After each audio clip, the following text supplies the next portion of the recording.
আপনার এই ঋণ আমি কোনোদিন শোধ করতে পারবো না। ঋণ শোধ করতে চান? তাহলে একটা ট্রিট দিয়ে দিন। আচ্ছা ঠিক আছে, কি খাবেন বলুন?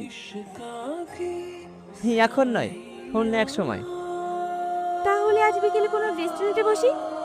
ওকে, তাই হবে। আমি প্রিয়া। টনি।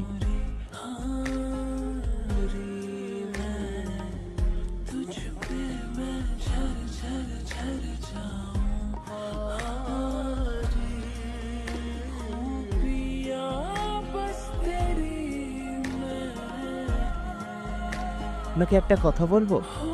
আমি তো এটাই চাই। হ্যাঁ বলুন। আজ না, অন্যদিন বলি। আচ্ছা ঠিক আছে, এখন আমরা উঠি। হ্যাঁ।